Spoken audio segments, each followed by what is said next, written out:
Hello students, welcome back to my channel Shubham lecturer, myself Shubham Goswami. आज का ये video उन सभी स्टूडेंट्स के लिए इंपॉर्टेंट है जो इस बार 12th में हैं और जिनको बोर्ड एग्जाम 2023 देना है। तो जितने भी स्टूडेंट इस बार 2023 बोर्ड एग्जाम देने वाले हैं वो आज के इस वीडियो को शुरू से लेकर लास्ट तक देखेंगे, क्योंकि देखिए बोर्ड एग्जाम बहुत ज्यादा नजदीक आ चुका है, अब आपके पास ज्यादा समय नहीं है। ऐसे में आज के इस वीडियो में मैं आपको बताऊंगा कि क्लास 12 हिंदी के मात्र इन 20 टॉपिक्स को पढ़ लो, यानी कि पूरे हिंदी के 20 ऐसे महत्वपूर्ण टॉपिक को मैं आपको बताऊंगा। अगर आप सिर्फ इन्हीं 20 टॉपिक को पढ़ लेंगे, आपको हिंदी में 100 में 100 लाने से कोई नहीं रोक सकता। देखिए स्टूडेंट, मैंने आपको बताया था कि हिंदी और इंग्लिश ऐसे सब्जेक्ट हैं जो स्कोरिंग सब्जेक्ट होते हैं, यानी कि जिसमें आप अपने परसेंटेज को बहुत ज्यादा इंक्रीज कर सकते हैं। और बहुत सारे स्टूडेंट कमेंट कर रहे थे कि सर हिंदी और इंग्लिश की तैयारी मेरी अच्छे से नहीं हुई है, आप बता दीजिए कि हिंदी में क्या क्या हम पढ़ें, कौन कौन सी चीजें सबसे ज्यादा इंपॉर्टेंट है हमारे बोर्ड एग्जाम के लिए। तो आज के इस वीडियो में मैं आपको बताऊंगा कि क्लास 12 हिंदी में टोटल 20 ऐसे महत्वपूर्ण टॉपिक हैं जिनको आप चाहे 2 दिन में पढ़ें, चाहे 10 दिन में पढ़ें, चाहे 20 दिन में पढ़ें। ठीक है, सिर्फ आपको यही 20 टॉपिक पढ़ना है और आपको हिंदी में 95 प्लस लाने से कोई नहीं रोक सकता। क्योंकि देखिए हिंदी में कमजोर से कमजोर छात्र भी, यानी कि जो बहुत ही ज्यादा वीक हैं, ठीक है, वो भी 95, 96, ठीक है, 92 ऐसे ऐसे नंबर वो लेकर आए हैं। तो आखिर आप क्यों नहीं ला सकते? आप भी एक स्टूडेंट है, ठीक है, आपके अंदर वो स्ट्रांगनेस होनी चाहिए, तभी आप 90 प्लस मार्क आसानी से अचीव कर सकेंगे। और देखिए हिंदी में तो बहुत ही आसानी से आप कर सकते हैं, क्योंकि हिंदी में मैंने आपको बताया था कि 40 से 50 नंबर के क्वेश्चन ऐसे होते हैं जो हमेशा आपके बोर्ड एग्जाम में आते हैं। तो आज का ये वीडियो अगर आपने शुरू से लेकर लास्ट तक देख लिया, फिर कोई भी वीडियो आपको देखने की जरूरत नहीं है, क्योंकि इस वीडियो में मैं आपको जो भी आपके क्वेश्चन थे, बहुत सारे स्टूडेंट कह रहे थे सर कौन सा जीवन परिचय पढ़ें, किस चैप्टर से गद्यांश आएंगे, किस चैप्टर से पद्यांश आएंगे, श्लोक कहां से आएगा, कहानी कौन सी आएगी, कौन सा निबंध आएगा। ठीक है, ऐसे बहुत सारे क्वेश्चन हमारे स्टूडेंट कर रहे थे। ठीक है, तो आज के इस वीडियो में मैं सभी क्वेश्चन का आंसर दूंगा कि आपको पूरे हिंदी में वो कौन से 20 टॉपिक पढ़ने हैं जिनको पढ़ने से आप 90 प्लस आसानी से लेकर आएंगे। ठीक है, तो आपको ये वीडियो शुरू से लेकर लास्ट तक देखना है। वीडियो को लाइक कर दीजिएगा, चैनल पर नए चैनल को भी सब्सक्राइब कर लीजिएगा, ताकि ऐसे ही वीडियो मैं और भी सब्जेक्ट का बना सकूं। ठीक है, अगर आप चाहते हैं कि इंग्लिश का भी मैं वीडियो ऐसे लेकर आऊं तो वीडियो को लाइक कीजिएगा, चैनल को सब्सक्राइब कर लीजिएगा, ताकि जब भी मैं वीडियो डालूं आपको नोटिफिकेशन मिल जाए। ठीक है, तो चलिए स्टार्ट करते हैं। सबसे पहला टॉपिक देखते हैं जो हिंदी में, और सबसे पहले क्वेश्चन पर यही टॉपिक आता है, वो क्या है? हिंदी के बहुविकल्पीय प्रश्न। अब आप लोग कहेंगे सर ये फर्स्ट टॉपिक है, लेकिन इसको हम कैसे पढ़ें? क्या कुछ क्वेश्चन ऐसे होते हैं जिनको पढ़ने से हमें बहुविकल्पीय प्रश्नों का जो नंबर है वो मिल जाएगा? देखिए ऐसा इसमें बिल्कुल भी नहीं होता है। अगर आपको हिंदी के जो बहुविकल्पीय प्रश्न है, ठीक है, इसके जो नंबर है, अगर आपको उसको अचीव करना है तो आपको क्या करना होगा? जो ऑब्जेक्टिव क्वेश्चन है हिंदी के, वो आपको डेली लगभग 10 से 20 क्वेश्चन आपको पर डे पढ़ना होगा। ठीक है, पर डे, और उन क्वेश्चंस को पढ़ना होगा जो आपके बोर्ड एग्जाम के लिए वीवीआई हैं, यानी कि वेरी वेरी इंपॉर्टेंट है। देखिए स्टूडेंट, जीवन परिचय तो मैं आपको बता दूंगा, गद्यांश बता दूंगा, कहानियां बता दूंगा, रस छंद अलंकार बता दूंगा, क्योंकि वो सब हमेशा आने वाली चीजें हैं। लेकिन ऑब्जेक्टिव क्वेश्चन में कोई फिक्स नहीं होता कि हाँ यही क्वेश्चन आएगा, इसमें आपका कोई भी क्वेश्चन आ सकता है। ठीक है, तो आप क्या कीजिए, लगातार आप क्वेश्चंस को पढ़ते रहिए, क्योंकि जितना ज्यादा प्रैक्टिस आप करेंगे, जितना ज्यादा क्वेश्चन सॉल्व करेंगे, उतनी ज्यादा प्रोबेबिलिटी होगी आपके नंबर इंक्रीज होने के लिए। ठीक है, तो आपको क्या करना है? सबसे पहले कि जो ऑब्जेक्टिव क्वेश्चन है उसका नंबर अगर आपको लाना है फुल मार्क्स, तो आपको 10 to 20 क्वेश्चन आपको डेली टू डेली सॉल्व करना होगा।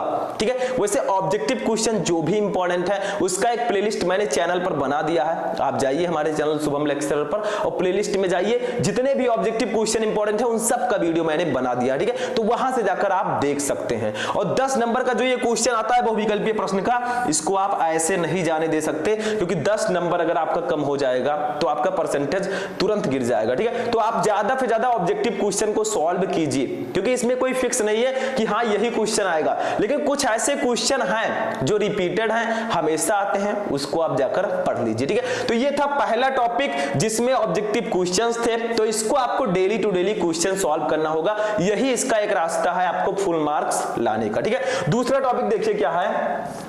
दूसरा टॉपिक है हमारा महत्वपूर्ण गद्यांश। अब बहुत सारे स्टूडेंट कहेंगे सर 10 नंबर का हमारा गद्यांश आता है हिंदी में, ठीक है, जो हिंदी गद्य का जो गद्यांश आता है वो 10 नंबर का आता है। अब आप बताइए कौन कौन से चैप्टर इसमें ज्यादा इंपॉर्टेंट है, ठीक है, तो मैं क्या बताऊं। देखिए दो ऐसे चैप्टर हैं आपके हिंदी गद्य में जो सबसे ज्यादा इंपॉर्टेंट है और सबसे ज्यादा चांसेस हैं इन दोनों चैप्टर से गद्यांश आने की। ऐसे ही मैं आगे आपको सब कुछ बताऊंगा कि आखिर संस्कृत में कौन सा चैप्टर इंपॉर्टेंट है, ठीक है, तो वीडियो को ध्यान से देखिएगा, मिस बिल्कुल भी नहीं करना है, नहीं तो बाद में आपको पछताना पड़ेगा। देखिए गद्यांश जो है आपके दो चैप्टर सबसे ज्यादा इंपॉर्टेंट है। सबसे पहला चैप्टर राष्ट्र का स्वरूप, जिसको लिखा है वासुदेव शरण अग्रवाल जी ने, ठीक है, that's the most important chapter, ठीक है, ये बहुत ज्यादा इंपॉर्टेंट है। गद्यांश पूछे जाने के चांसेस इस चैप्टर से सबसे ज्यादा हैं, ठीक है, तो इसके जो गद्यांश है उसको तो आपको पढ़कर जाना ही जाना है। दूसरा चैप्टर है अशोक के फूल। अशोक के फूल को लिखा है डॉक्टर हजारी प्रसाद द्विवेदी जी ने और इस चैप्टर के क्वेश्चन भी आते हैं। अब बहुत सारे स्टूडेंट का प्रॉब्लम रहता है सर आखिर हम गद्यांश पहचाने कैसे, क्योंकि देखिए जब गद्यांश आपको दिया जाएगा तो उसका संदर्भ आपको लिखना होगा। अब आप कैसे पहचानेंगे कि ये किस चैप्टर से है, तो देखिए जैसे आपका है अशोक के फूल चैप्टर, तो इसमें जब आप गद्यांश दिया जाएगा तो कुछ ऐसे चीजें होंगी, कहीं आपको अशोक मिलेगा लिखा हुआ, ठीक है, कहीं आपको पुष्प मिलेगा, ये सब चीजें अगर आपको दिखें आपके गद्यांश में तो समझ जाइए कि ये ज्यादातर ये आपका जो गद्यांश है वो अशोक के फूल चैप्टर से ही है, ठीक है, समझ में आया। तो ये आपको ध्यान रखना है, किसी चीज को पहचानने का एक तरीका होता है। आप ये दोनों चैप्टर जो आपका बुक है उसमें ये दोनों चैप्टर आप पढ़ लीजिए, इससे आपका माइंड जो है उन वर्ड को कैप्चर कर लेगा जो गद्यांश में आते हैं, ठीक है, तो उसको आपको पढ़ना है। 10 नंबर आपका ऐसे ही क्लियर होगा। और गद्यांश कैसे सॉल्व करते हैं ये भी मैं आपको ऑलरेडी बता चुका हूं, ठीक है, जितने भी चीजें मैं आपको इसमें बताऊंगा उसका मैं लिंक डिस्क्रिप्शन में दे दूंगा, ठीक है, वहां से जाकर आप उसको आसानी से देख सकते हैं, ठीक है, तो डिस्क्रिप्शन में जाकर आप लोग जो भी मैं बताऊंगा उसका वीडियो भी मैं दे दूंगा, वहां से जाकर देख लीजिएगा, ठीक है। तो गद्यांश पूछे जाने के चांसेस हैं राष्ट्र का स्वरूप चैप्टर से और अशोक के फूल चैप्टर से। अब ऐसा नहीं है कि इन दोनों चैप्टर को पढ़ लो बाकी के जो चैप्टर उनको बिल्कुल ही छोड़ दो, ऐसा बिल्कुल भी नहीं है, ठीक है, ये दो चैप्टर इंपॉर्टेंट है ये मेरा कहना है, ठीक है, लेकिन बाकी के जो चैप्टर्स हैं वो इंपॉर्टेंट नहीं है ये मैं नहीं कह रहा हूं, ठीक है, क्योंकि उसको भी आपको पढ़ना है, किसी चीज को छोड़ना नहीं है, ठीक है, सबको पढ़ना है, क्योंकि आपकी तैयारी फुलफिल होनी चाहिए, क्वेश्चन भले ही कुछ भी आए। तो गद्यांश में दो चैप्टर सबसे ज्यादा इंपॉर्टेंट है, क्योंकि मैं इंपॉर्टेंट चीजें बता रहा हूं तो उसके नजरिए से ये दोनों बहुत ज्यादा इंपॉर्टेंट है, ठीक है। आगे बढ़ते हैं तीसरे टॉपिक पर, आप लोग नोट कर लीजिएगा, इसका नोट भी मैं दे रहा हूं, मैंने अपने एप्लीकेशन शुभम लेक्चरर पर इनका नोट भी अपलोड कर दिया है, ठीक है, तो ऐप आप लोग डाउनलोड कर लीजिए प्ले स्टोर से, वहां से आप बैच को भी ज्वाइन कर सकते हैं, क्रैश कोर्स को, ठीक है, वहां से आप ज्वाइन कर लेंगे, आपको सारे नोट्स हर एक सब्जेक्ट का नोट्स और वीडियो आपको वहां पर मिल जाएगा, ठीक है। अब देखिए आता है महत्वपूर्ण पद्यांश, ठीक है, महत्वपूर्ण पद्यांश में कौन कौन से चैप्टर हैं जो सबसे ज्यादा इंपॉर्टेंट है। अब देखिए गद्यांश तो आ गया, 10 नंबर हमने क्लियर कर लिया, लेकिन अभी पद्यांश है, पद्यांश का भी 10 नंबर आता है, क्योंकि ये हिंदी पद्य से आपको एक कविता मॉडल दे दिया जाएगा, उसके नीचे 5 क्वेश्चन दे दिए जाएंगे, उसका आंसर लिखना होगा। अब आप लोग कहेंगे सर कौन कौन से ऐसे चैप्टर हैं जिससे गद्यांश पद्यांश पूछे जाने के चांसेस सबसे ज्यादा हैं, तो बताइए आप लोग कौन से चैप्टर हो सकते हैं वो। देखिए सबसे पहला चैप्टर है पवन दूतिका, ठीक है, इसको किसने लिखा है पवन दूतिका को, अयोध्या सिंह उपाध्याय हरिओत जी ने। दूसरा है श्रद्धा मनु, इसको लिखा है जयशंकर प्रसाद जी ने। तीसरा है गीत, ठीक है, इसको लिखा है महादेवी वर्मा जी ने।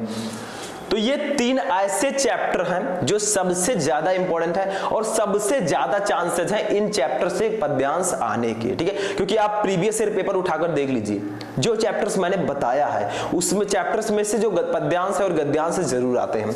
तो ये 3 चैप्टर पवन दूतिका, श्रद्धा मनु, गीत, ये तीनों चैप्टर के पद्यांश आपको बिल्कुल भी पढ़ लेना, यानी कि इनको तो छोड़ना ही नहीं है, बाकी जो चैप्टर बच रहे हैं उसको भी आप पढ़िएगा, ठीक है, लेकिन इन तीनों को बिल्कुल भी मिस नहीं करना है, क्योंकि that's a most important chapter for your board exam, चाहे वो 2023 हो चाहे 2022 था, ठीक है, वो ये चैप्टर हमेशा इंपॉर्टेंट थे, हैं और रहेंगे, ठीक है, तो इनको आप पढ़कर जरूर जाइएगा।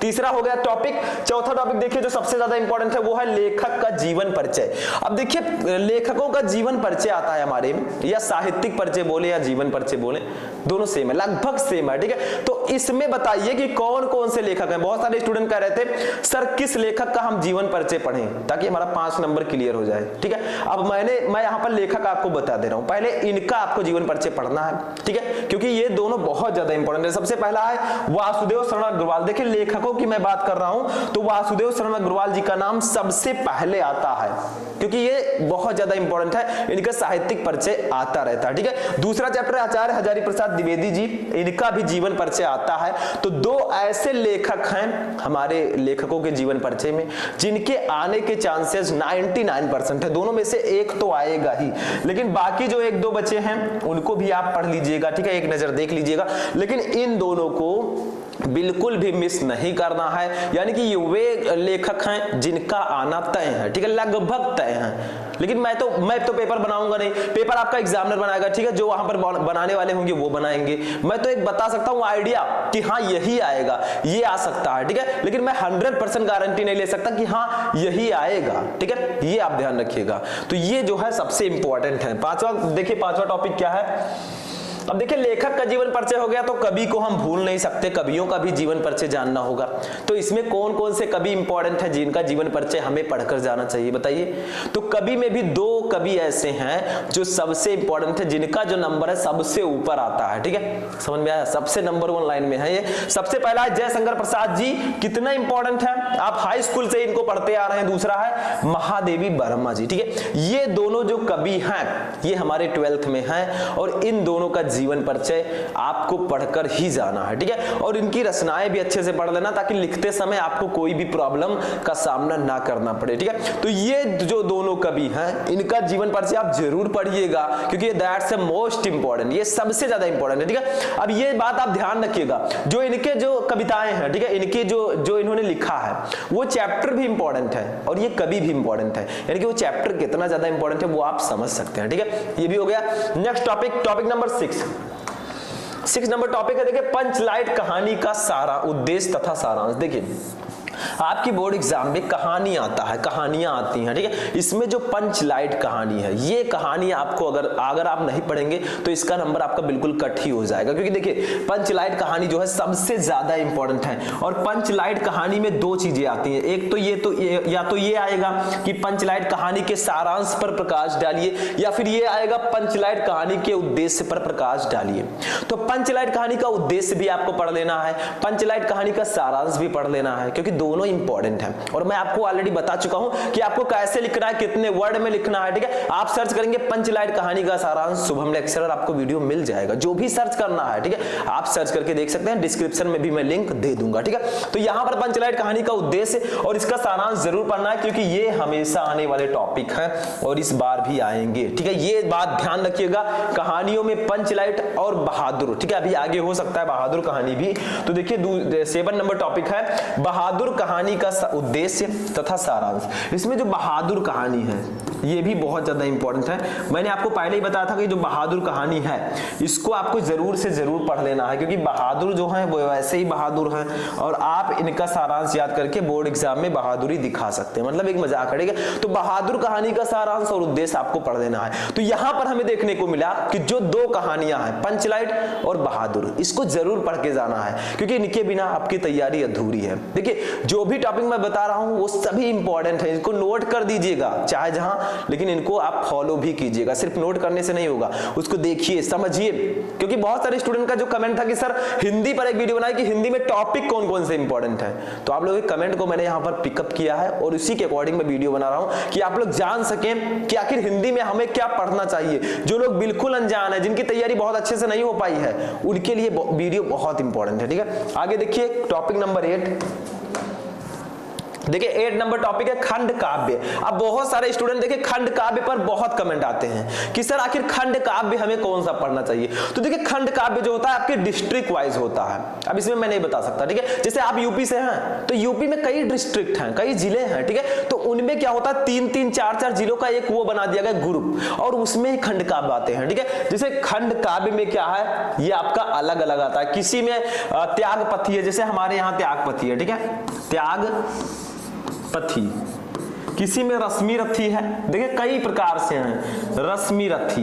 अब इसमें मैं कौन सा बता दूं कि इंपॉर्टेंट है, ये तो आपको खुद ही इसका नंबर बिल्कुल क्लियर रहता है। किसी में श्रवण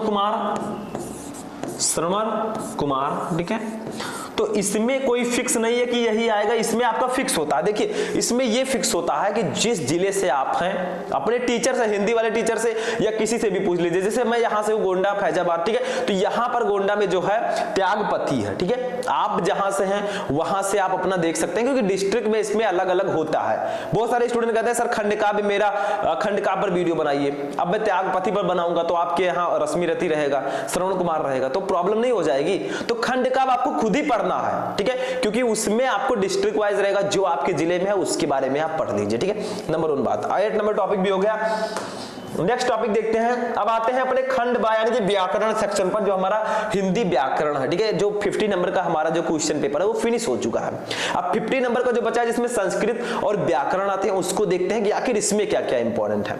अब देखिए संस्कृत की बात की जाए, जो आप सभी बच्चों का बहुत तेज होगा शायद, ठीक है, संस्कृत सभी का तेज होता है। तो देखिए संस्कृत का महत्वपूर्ण गद्यांश, इसमें भी 7 नंबर के जो गद्यांश आते हैं। कितने लोगों का संस्कृत तेज है, और क्या आप हिंदी की तरह संस्कृत भी बहुत तेजी से पढ़ सकते हैं? ऐसा कोई नहीं होगा, ठीक है, शायद। अब बहुत सारे बच्चे होंगे जो बहुत तेजी से पढ़ना जानते होंगे, सबका अलग अलग टैलेंट होता है, ठीक है। देखिए संस्कृत का जो महत्वपूर्ण गद्यांश है 7 नंबर का आता है। 2 चैप्टर इसमें सबसे ज्यादा इंपॉर्टेंट है। नंबर 1 संस्कृत भाषायां महत्वम, नंबर 2 महामना मालवीय। ये दोनों चैप्टर आपको बिल्कुल से पढ़कर जाना। एक और चैप्टर है उसको भी नोट कर लीजिए, पंचशील सिद्धांता। पंचशील सिद्धांता, ठीक है, ये एक ऐसा चैप्टर है, इससे भी क्वेश्चंस आते हैं। तो आपके हिंदी संस्कृत के जो गद्यांश आने के सबसे ज्यादा चांसेस हैं वो है संस्कृत भाषा या महत्वम, महामना मालवीय, पंचशील सिद्धांता। अब ये 3 चैप्टर तो इंपॉर्टेंट हैं, मतलब ये इंपॉर्टेंट की श्रेणी में आते हैं। अभी भी हमारे हैं जैसे जातक कथा है, ठीक है, उसको भी आपको पढ़कर जाना है, और भी एक जो चैप्टर है उसको भी पढ़कर जाना है। ऐसा नहीं कि उसको आप मिस कर दें, ठीक है, क्योंकि 3 चैप्टर जो सबसे ज्यादा इंपॉर्टेंट है वो तो मैंने बता दिया, इनका तो आपको पढ़ना ही पढ़ना है 100%, नहीं तो आपका नंबर कट हो सकता है। लेकिन जो बचता है उसको भी पढ़िए, ऐसा नहीं कि जो बच गया उसको बचा ही रहने दे, ठीक है, तो आपका नंबर भी कम हो जाएगा। तो ये तीनों सबसे ज्यादा इंपॉर्टेंट है, इसको नोट कर लीजिए। नेक्स्ट टॉपिक देखते हैं।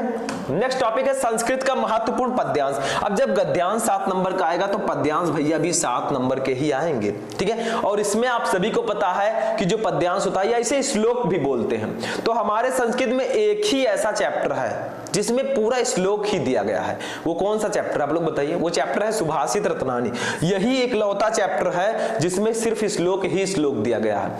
और अगर आपको पद्यांश का मार्क क्लियर करना है 7 नंबर, ठीक है, संस्कृत में, तो आपको ये चैप्टर बिल्कुल से पढ़ना होगा। ये आपके दिमाग में, आपके जुबान पर होना चाहिए ये चैप्टर, ठीक है। इसका एक एक जो श्लोक है उसका अर्थ आपके माइंड में होना चाहिए, ठीक है, ये आप ध्यान रखिएगा। इसका संदर्भ कैसे लिखते हैं वो भी आपको पता होना चाहिए। और जातक कथा, एक जातक कथा चैप्टर है, इसमें भी 1-2 श्लोक दिए गए हैं, ज्यादा नहीं, 1-2 श्लोक दिए गए हैं बीच बीच में, तो इसको भी पढ़ लीजिएगा। बस श्लोक का नंबर एकदम क्लियर रहेगा, ठीक है। तो श्लोक ही एक ऐसा है जिसका नंबर 100% क्लियर ही रहता है, ठीक है। आप सुभाषित रत्नानी चैप्टर के श्लोक पढ़ लीजिए और जातक कथा के नीचे जो 1-2 श्लोक दिए गए हैं उसको पढ़ लीजिए। यहां पर आपका नंबर कहीं नहीं जाने वाला, ये नंबर आपका बिल्कुल ही क्लियर रहेगा, ठीक है। तो इसको नोट कर लीजिए, ठीक है। 10 नंबर टॉपिक हो गया। नेक्स्ट टॉपिक देखते हैं 11 नंबर। अब आते हैं अपने ग्रामर सेक्शन पर। देखिए ग्रामर में अगर बात करें तो देखिए जो मुहावरे, हम लोगोक्तियां, संधि विच्छेद, विभक्ति और वचन, शब्द युग्म, शब्द अर्थ, अनेक शब्दों के लिए एक शब्द, वाक्य संशोधन, ये सब जो लिस्ट है एक लंबी सी लिस्ट है। अब इसमें कोई क्लियर नहीं है कि हाँ यही क्वेश्चन आएगा। जैसे हमारे बहुविकल्पीय प्रश्न में क्लियर नहीं था, वैसे यहां पर भी क्लियर नहीं है कि हाँ ये क्वेश्चन आएगा, इसको पढ़ लो भैया बस नंबर क्लियर हो जाएगा, ऐसा बिल्कुल नहीं है, ठीक है। आपको क्या करना है, जो मुहावरे एवं लोकोक्तियां इन सबका एक ही तरीका है, एक ही रास्ता है इनका नंबर पूरा का पूरा गेन करने में। वैसे ये सब बहुत इजी होते हैं, इसमें 2-3 दिए रहेंगे, आपको एक ही करना होगा। ऐसे इसमें बहुत ही इजी होते हैं ये, लेकिन पढ़ना तो आपको पड़ेगा ही, ठीक है। अगर मान लीजिए 4 दे दिया गया, चारों नहीं पता, तब क्या करेंगे आप, ठीक है। तो यहां पर इसके आप लोग 5 से लेकर 10 यानी कि 5 से 10 प्रश्न डेली सॉल्व करें। चाहे आपका मुहावरे एवं लोकोक्तियां हो 11 नंबर टॉपिक, चाहे 12 नंबर टॉपिक हो संधि विच्छेद, इसके भी लगभग 5 से 10 क्वेश्चन आपको डेली सॉल्व करने हैं, क्योंकि इन सबका जो नंबर है, इन सबका जो क्वेश्चन है वो फिक्स नहीं होता। जैसे जीवन परिचय में तो बता दिया कि हाँ ये लेखक हैं, इनका पढ़ लो। अब इसमें मैं कैसे बता सकता हूं कि हाँ ये क्वेश्चन है, इसी को पढ़ लो यही आएगा? ऐसा बिल्कुल भी नहीं है। यानी कि जो क्वेश्चन मल्टीपल टाइप के हैं उनका कोई भरोसा नहीं है कि आखिर उसमें क्या आ जाए, ठीक है। तो संधि विच्छेद है, उसके बाद में 13 नंबर टॉपिक है विभक्ति और वचन। इसके भी 5 से 10 क्वेश्चन आपको डेली टू डेली पढ़ने होंगे। इनका सबका एक ही रास्ता है। नेक्स्ट है शब्द युग्म। उसके बाद है 15 नंबर शब्द अर्थ और 16 नंबर है अनेक शब्दों के लिए एक शब्द और लास्ट टॉपिक है 17 नंबर वाक्य संशोधन। ठीक है, इन सब के जितने भी टॉपिक मैंने अब तक आपको बताए इनके आप डेली सिर्फ क्वेश्चन पढ़ेंगे। यही एक रास्ता है इनका नंबर क्लियर करने का कि आप लोग जितने भी क्वेश्चन इंपॉर्टेंट है इसमें उसको आप लोग पढ़ते रहें, क्योंकि किसी चीज को अगर एकदम से बंद कर देंगे तो उसको भूल जाएंगे। आपको निरंतर अभ्यास करते रहना। जब भी आप टाइम टेबल बनाएं, ऐसा नहीं है कि फिजिक्स केमिस्ट्री थोड़ा हार्ड है तो आप उसी को टाइम टेबल में रखें, ऐसा बिल्कुल नहीं है। जो सब्जेक्ट हिंदी है इसको भी टाइम टेबल में रखिए। कभी भी किसी को हल्के में नहीं लेना चाहिए। ठीक है, कब कौन सा सब्जेक्ट धमाका कर दे कोई भरोसा नहीं। ठीक है, तो यहां पर इन सबके 5 से 10 क्वेश्चन जितने भी टॉपिक बताए, चाहे वो मुहावरे में लोकोक्तियां हो, संधि विच्छेद हो, विभक्ति एवं वचन हो, शब्द युग्म हो, शब्द अर्थ हो या वाक्य संशोधन हो, जितने भी टॉपिक हैं सबके 5 से 10 क्वेश्चन डेली पढ़िए और नंबर ले जाइए। ठीक है, फ्री में बट रहा है। ठीक है, ये हो गया। नेक्स्ट क्वेश्चन देखते हैं, क्वेश्चन नंबर 18। तो टॉपिक नंबर हमारा जो 18 नंबर टॉपिक है, इसमें समझिए इसका जो 6 नंबर होता है ये आपका बिल्कुल क्लियर रहता है, कोई काट ही नहीं सकता। ये जो 6 नंबर होता है ये आपके हाथ में होता है। 5 ये और 1 ये, 6 हो गया। 6 नंबर एकदम क्लियर। ठीक है, बट कैसे?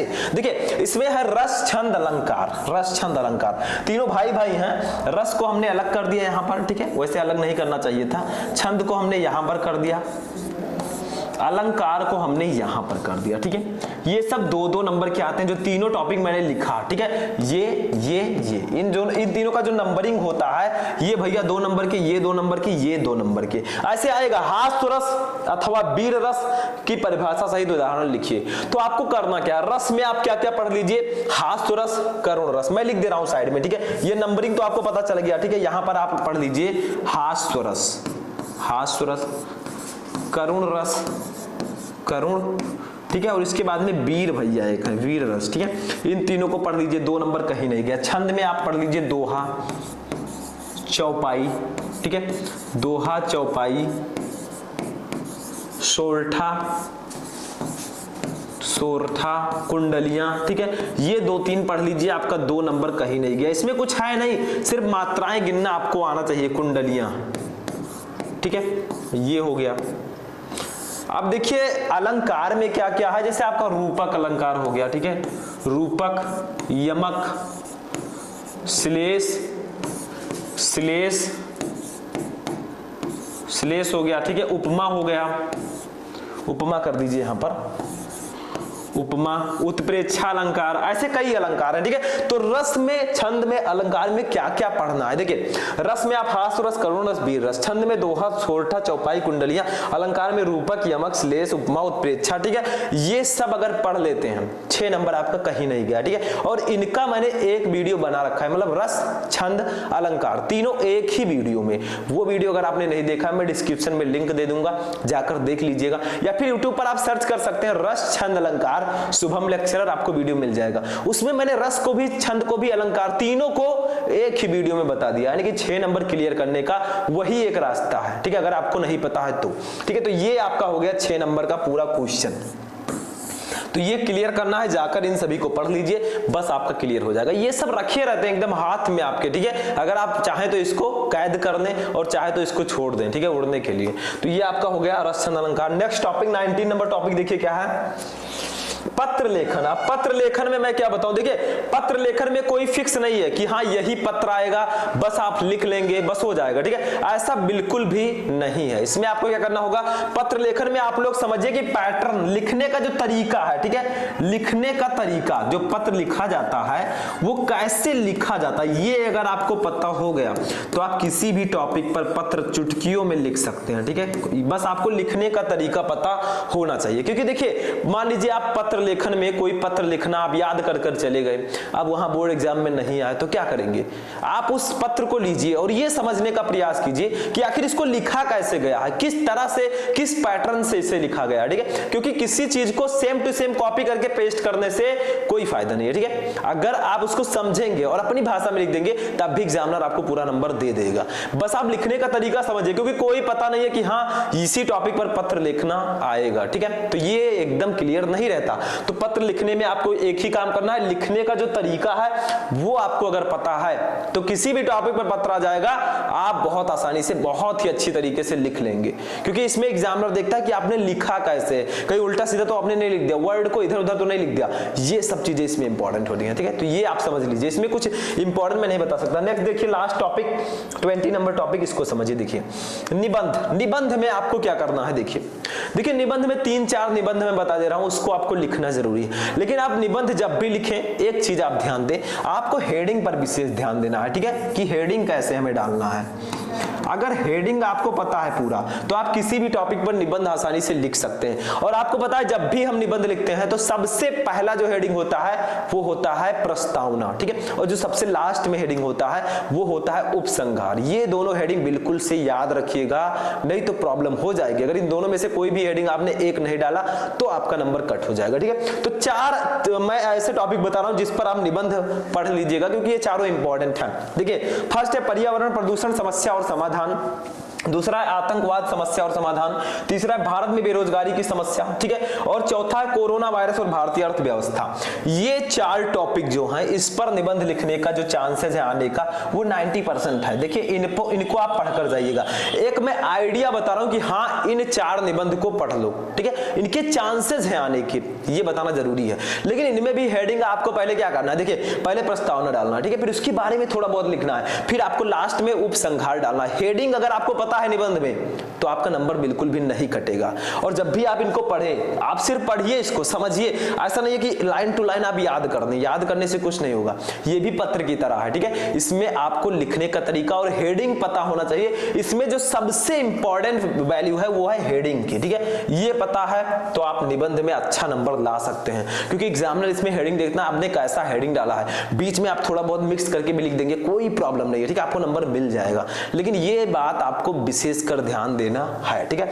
तो ये थे आज का ये सेक्शन, यहीं पर फिनिश होता है। ये थे 12th हिंदी के, ठीक है, 12th हिंदी के 20 ऐसे महत्वपूर्ण टॉपिक जो आपके बोर्ड एग्जाम के लिए इंपॉर्टेंट हैं। और इसमें मैंने आपको सब कुछ बता दिया कि आखिर कौन सा जीवन परिचय इंपॉर्टेंट है, गद्यांश पद्यांश कहां से आएंगे, कौन सी कहानी इंपॉर्टेंट है, रसथन अलंकार कैसे पढ़ना है, क्या क्या आपको करना है, ठीक है, संस्कृत में क्या इंपॉर्टेंट है, सब कुछ मैंने बता दिया। अब आपका कोई भी क्वेश्चन नहीं होना चाहिए। आगे जो कुछ इसका सॉल्यूशन है, जो कुछ वीडियो है वो मैं आपको प्रोवाइड कराता रहूंगा, बस आपका साथ हमारे साथ होना चाहिए, ठीक है। तो इस वीडियो को कर दीजिएगा लाइक, चैनल पर चैनल को भी सब्सक्राइब कर लीजिएगा और इस वीडियो को अपने दोस्तों के साथ भी शेयर कर दीजिएगा ताकि उनको भी इसका लाभ मिल सके। तो चलिए हम मिलते हैं किसी नेक्स्ट वीडियो में नेक्स्ट टॉपिक के साथ, तब तक के लिए जय हिंद।